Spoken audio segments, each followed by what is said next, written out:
in every way.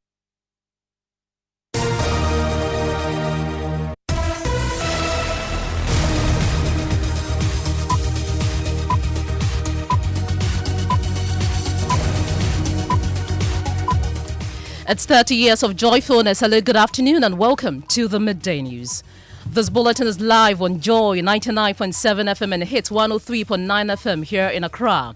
We are on Love 99.5 FM in Kumasi, myjoyonline.com, and affiliates in all 16 regions of Ghana, including Victory FM Aplao, Radio Justice Tamale, and Dreams FM Bogatanga. We are live on X Spaces and Facebook. The Midday News is supported by Petrosol Platinum Energy, energizing dreams.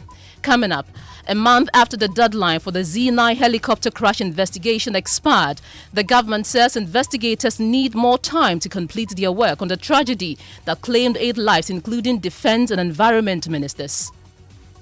But it's important that in such a matter, we give adequate time for proper and thorough investigations to be carried out so that we know exactly what happened. We'll hear from First Deputy Minority Whip, who's demanding release of the investigative report.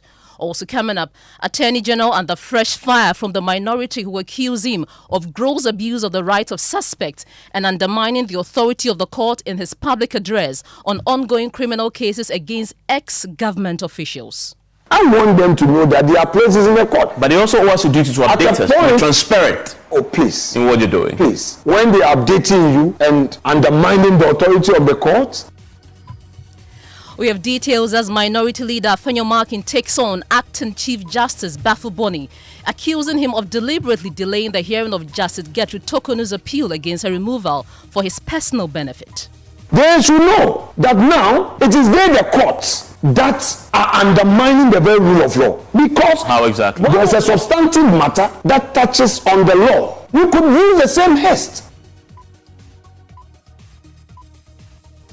We'll tell you about the fate of Justice Bafu Boni in the hands of the minority when he appears.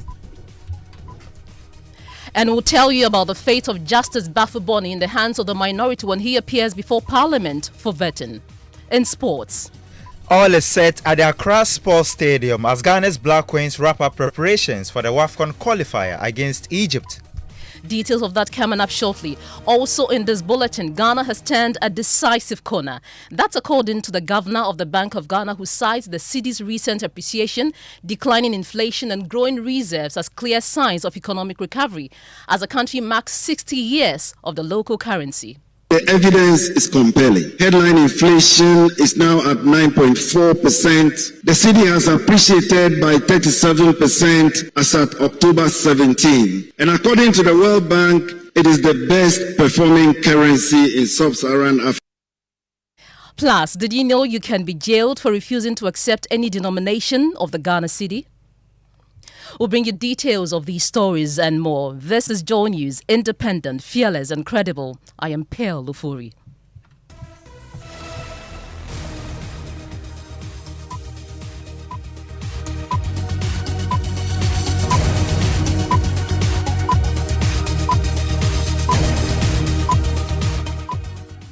In our first story this afternoon, Attorney General Dr. Dominic Ayin has come under fire from the minority in Parliament for what they described as gross abuse of suspects' rights. Their criticism follows a series of press briefings by the AG detailing corruption probes against former government officials, including the former CEO of the National Buffer Stock Company, accused of misappropriating over 78 million cedis. Minority Leader Osahini Alexander Afenyo Markin says the AG's public comments amount to an abuse of accused persons' rights and an attempt to undermine the authority of the court.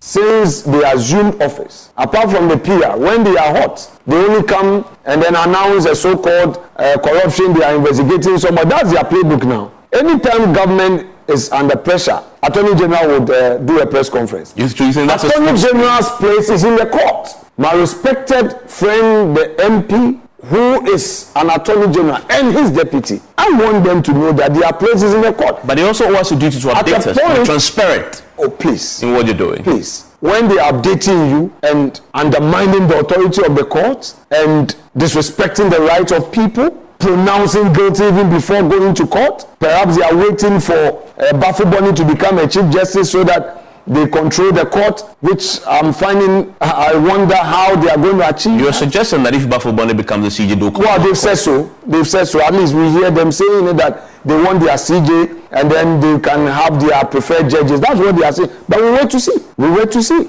That is why they prefer to be in the media, to talk about people's guilt. But it is not in their place to pronounce guilt. The rule of law requires a go to court, make a case. On the matter of the removal of Justice Gertrude Tokun, the minority leader alleges that there is a deliberate attempt by the acting CJ, Paul Bafuboni, to delay the hearing of the substantive matter for his personal gains. In any event, again, listen to something. My Lord Bafuboni, who is the beneficiary of all of this, was in a hurry to abridge time for the hearing of the injunction applications. Whereas in the substantive matter, he was not in a hurry to hear them.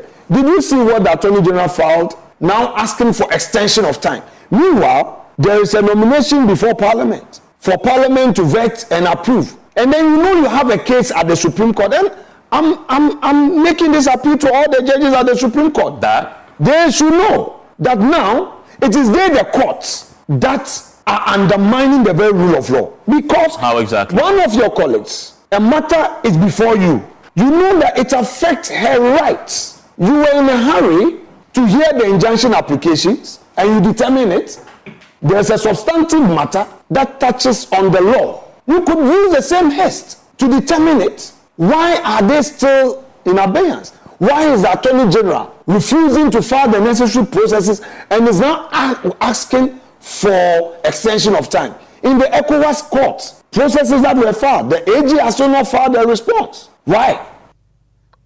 Well, this is what he said about the fate of Justice Bafuboni when he appears before Parliament for vetting. Will you vet Bafuboni? Oh, all our cards are on the table.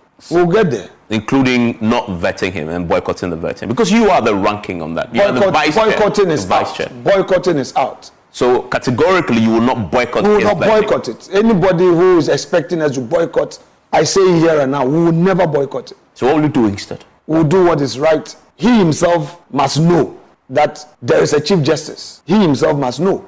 And who is the Chief Justice? He knows who is the Chief Justice. I'm asking you. You suggested he knows who the Chief Justice is. They only act, there's an acting Chief Justice. So he knows that he's acting. Yes. He knows he's acting and he knows that there's a substantive Chief Justice. And who? The lady has a case before you. You know that you are to empanel. If you want to rule, empanel the court, determine the matter, and then bring the finality. Then we can talk. You hear the minority leader Osahini Alexander Apenyomarkin. Let's take you to Parliament now because the minority has described the Attorney General as incompetent, criticizing him for pronouncing suspects guilty before a fair trial. The caucus argues that the Attorney General's description of the former CEO of the National Buffer Stock Company and the Ashanti Regional Chairman of the NPP as lawless looters engaged in criminal enterprise violates their constitutional rights. Addressing journalists in Parliament, the legal counsel to the minority caucus, an MP for Siame, John Darko, says the Attorney General must be called to order. Our Parliamentary Affairs correspondent, Kweku Asante, joins us now with details of that. Kweku, bring us more on this story. What exactly is the minority saying beyond what we've just heard? They are saying that the media, in particular the public, should pile a lot of pressure on the Attorney General to stop what they call a media trial of suspects. They do not understand why the Attorney General will continuously and consistently hold news conferences at which he will pronounce the guilt, in their words, of suspects that he is merely investigating or persons that he has just filed charges against. They say that that is uncalled for and they are not going to take that line down going forward. Do we have any idea when the CJ nominee will be vetted in Parliament?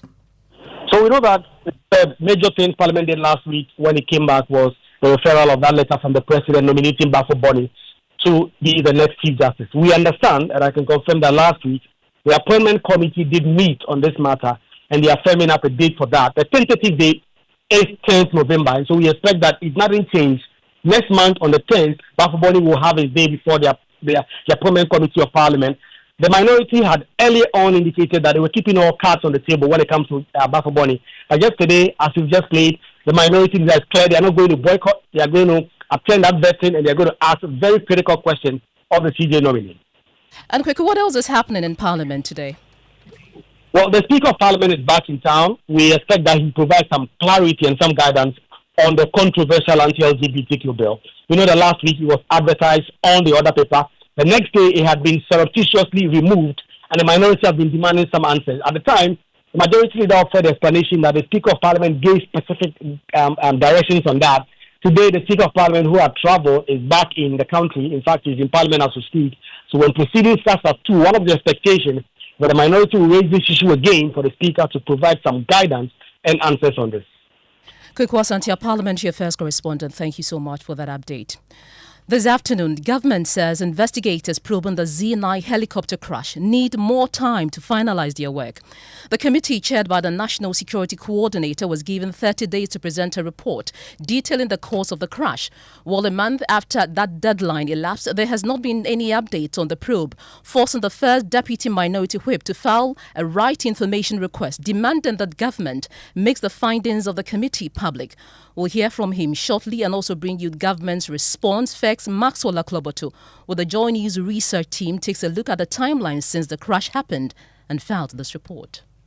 Tolong MP and First Deputy Minority Chief Whip Habib Idrisu is not happy about the delay in releasing a report into the helicopter crash and has filed an RTI demanding that government update the public on the investigations. In his letter dated October 27, he invoked Article 21(1)(f) of the 1992 Constitution and Section 18 of the Right to Information Act 2019, Act 989, requesting either the full report or an interim update to assure the public of transparency. By responding to the development, Minister of State in charge of government communications, Felix Ofosu-Kwakye, told Joy News that the presidency has not yet received the MP's request, adding that adequate time is required for such investigations. Well, I've not seen the request, so when we see it, we'll be able to know exactly what he's looking for, and then we'll respond appropriately. I would have to check with the committee, but it's important that in such a matter, we give adequate time for proper and thorough investigations to be carried out, so that we know exactly what happened, and that is currently ongoing. As and when there's some information, I'm sure that the public will be made aware of it, yes. As days turn into weeks and weeks into months, the question remains, how much time is adequate for government to complete the investigations? Maxwell Akrobatus report read to you. Now let's bring you other stories now. The Office of the President has announced a freeze on the procurement and use of independent biometric automated fingerprint identification systems by all ministries, departments and agencies, and metropolitan, municipal and district assemblies as well. The statement issued by the Executive Secretary to the President, Callistus Mohammed, says the directive takes immediate effect and is part of the government's effort to ensure efficient resource use, data security and standardization of biometric identification systems across public institutions. It says all MDAs are prohibited from procuring, developing or deploying independent automated fingerprint identification systems, operating parallel biometric databases or entering new biometric system contracts without presidential approval. Well, our presidential affairs correspondent Maxwell Lagbadba is in the studio with me with details on this. Maxwell, the presidency has listed why this directive is important. Tell us more. Well, the government has established, we are told, a robust biometric, independent biometric automated fingerprint identification system under the National Identification System of the NIA. We are told to, among other things, verify the identities of persons who transact business that require them to be identified using the Ghana card. Also, eliminate duplication of systems across government entities, enhance interoperability and data security, and also reduce costs associated with maintaining multiple biometric databases. We're told it's also to strengthen national identification and verification mechanisms, and that effective immediately, all MDAs are prohibited from one, procuring, developing or deploying independent biometric independent systems, verification systems. Now operating parallel biometric databases to the NIA, and then also verifying the identities of persons they transact business with using ocular inspection of the Ghana card without any biometric verification and authentication. Now, Effective immediately also, all MDAs are prohibited from entering into new contracts for the procurement of biometric systems without express authorization.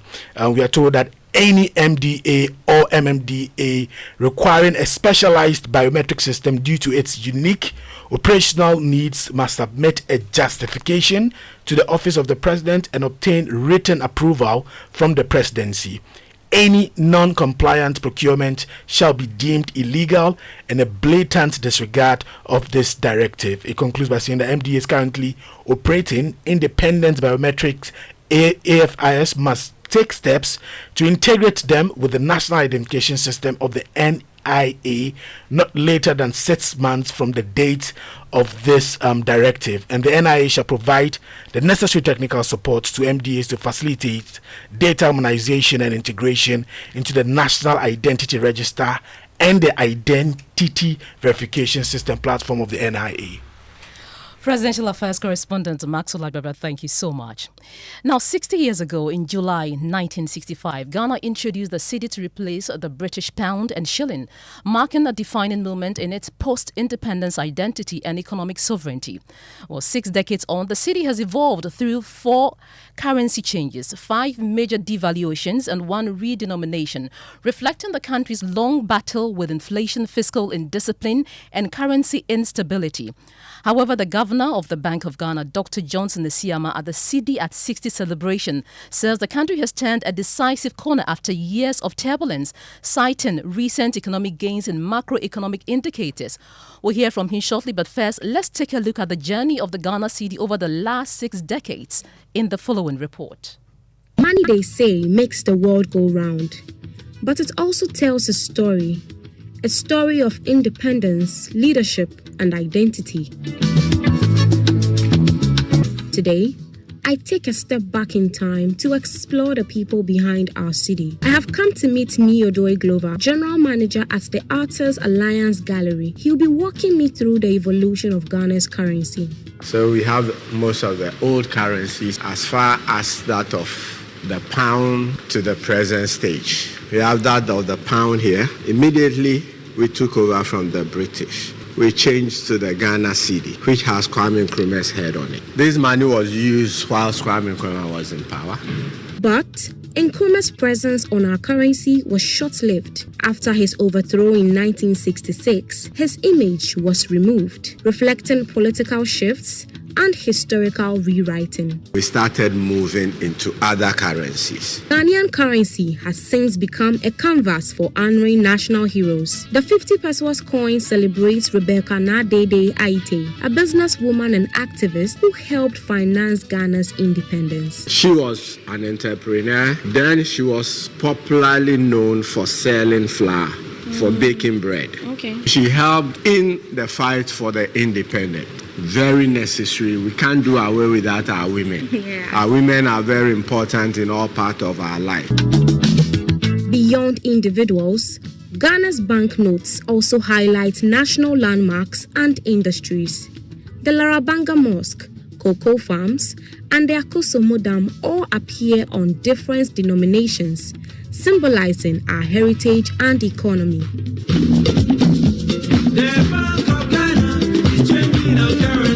A major currency change came in 2007 under President John Kufuor, when the Bank of Ghana restructured the cedi, removing 4 zeros.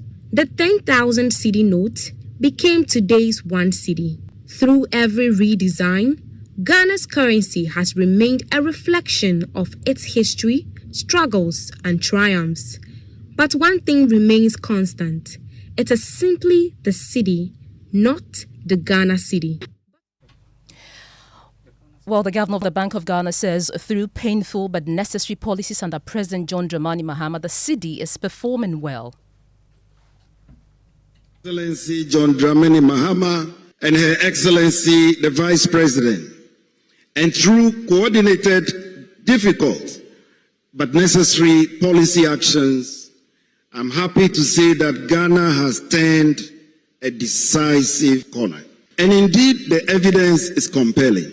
Headline inflation is now at 9.4% as of September 2025, and we expect it to end the year even far lower. The cedi has appreciated by 37% as at October 17. And according to the World Bank, it is the best performing currency in sub-Saharan Africa. Our gross international reserves are currently around 12 billion US dollars, which is providing a robust cushion against external volatility and restoring our investor confidence. So these gains are not by accident. They are the result of hard, sometimes unpopular, but principled decisions that we've had to take. And so today, as we celebrate 60 years of the cedi, we do so not out of nostalgia, but from a place of hard-won stability and cautious optimism. You're listening to the Midday News. When we return, we'll bring you more stories, including sports. The other day, I visited Kweku at his spunky new office to congratulate him on opening his business. And man, was I impressed. The business is just moving quick. The sales, customers, everything is just working seamlessly. The secret?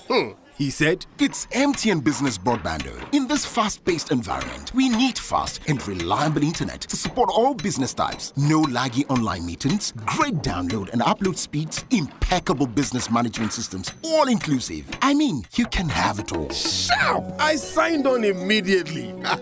To enable your business stay ahead and stay connected, make sure you're signed on to the best internet made just for businesses. MTN Business Broadband. Sign up today on broadband.mtn.com.gh and manage your account on my MTN app. Call 0244 308 111 for more information. MTN. When I wake up in the morning, I brush my teeth with Kale Charcoal toothpaste. This gives me confidence all day. Anytime you meet Amma, don't be surprised I smile showing my beautiful white teeth because I don't have cavity thanks to Kale Charcoal toothpaste for its natural charcoal properties. In fact, we are like twins. I can't go without my Kale Charcoal toothpaste. That be why I dey use Kale Charcoal toothpaste morning and night when I dey go bed safe. It dey make my teeth white when it dey comot every scent from my mouth inside. My confidence level they go up, so I dey show my 32 teeth all. Introducing the Kale Charcoal toothpaste, formulated with activated bamboo charcoal powder, ensures whiter teeth and removes bad breath. The strong natural property of the activated bamboo charcoal removes bacteria, absorbs surface stains on our teeth caused by coffee, wines, and tobacco. Welcome, Kale Charcoal toothpaste. Kale Charcoal toothpaste, Sankofa Yenchi. Kale, happy smile. This advert is FDA approved.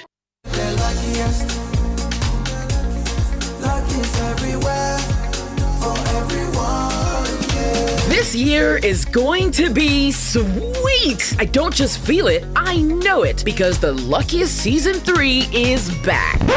And I'm about to show you how to grab your golden ticket.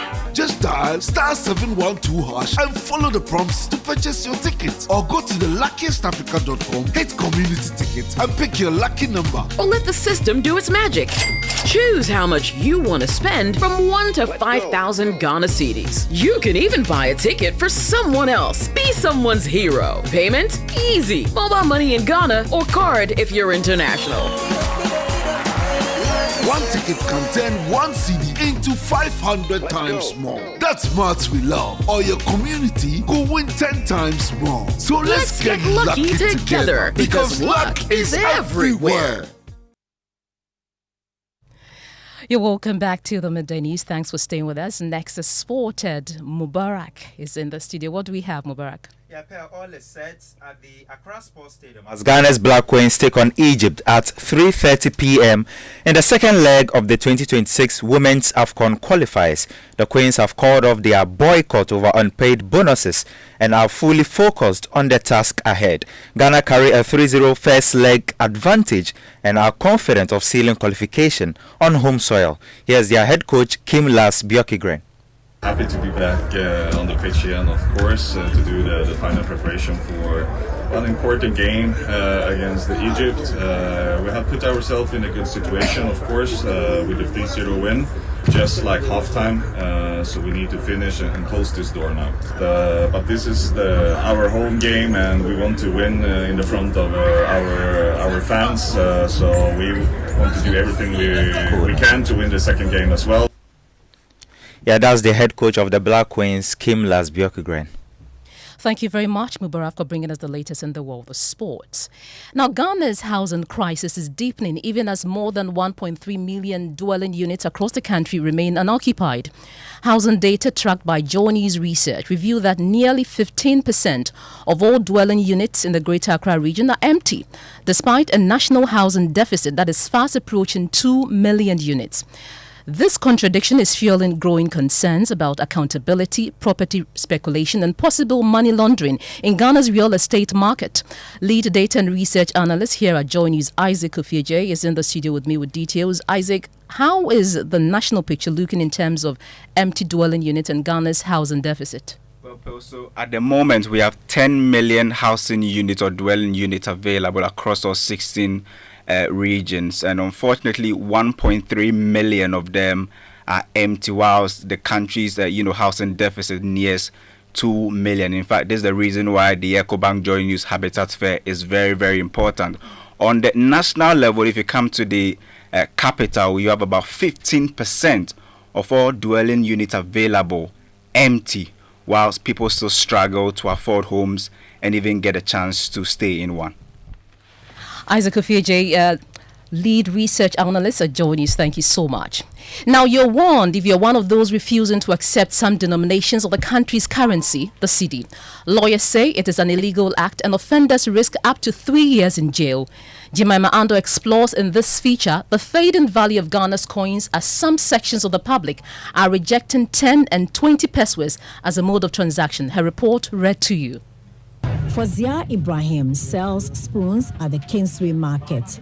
But recently, her concerns have stretched far beyond the goods she sells. A few weeks ago, she handed her 7-year-old son 3 20-peso coins to use the public toilet near their home at Abosokai Zongo. What followed left her in shock. Has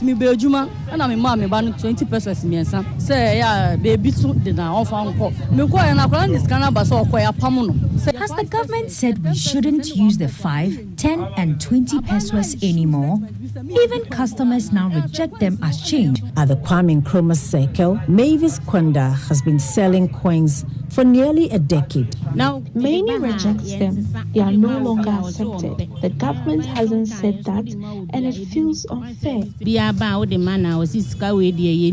The Circle Lorry Station, the branch secretary, Ni Amponsa, says many drivers and bus conductors now refuse to accept the coin. They reject it. The way you give it to them, there is not now usable. Private legal practitioner Samson Ladi Ayenini reveals individuals who reject them risk a jail term. You could face 3 years in jail, or in addition to the jail term, you could face 700 penalty units. Now, before we go, the government has announced that the late former First Lady Nana Konadu Agyeman-Rawlings will be given a state burial with full honors. President John Mahama made the announcement when he visited the family home of the late First Lady. He described her as a towering figure in Ghana's political and social history, whose commitment to women's empowerment, education and entrepreneurship left a lasting impact on the nation. The last time I saw her was at the Asante Hima's funeral, and she was a lively self. I mean, there was nothing that could warn us that in a few weeks to come, she herself will become God's own. But like Nana said, all of us will be called one day by God. We don't know when. And so we extend our condolences. Nana Konadu set a record in this country, the longest serving First Lady, 19 solid years. And with the constitution we have, nobody can ever break that record. The maximum anybody will do is 8 years. And during the 19 years, she took women's empowerment as her focus. And we know the work the 31st December Women's Movement did all over the country. Even up to today, when you go around the country on the campaign trail, you see evidence of her work. And that'll be all for the Midday News. I am Pearl Ofori. Good afternoon and thank you for your time.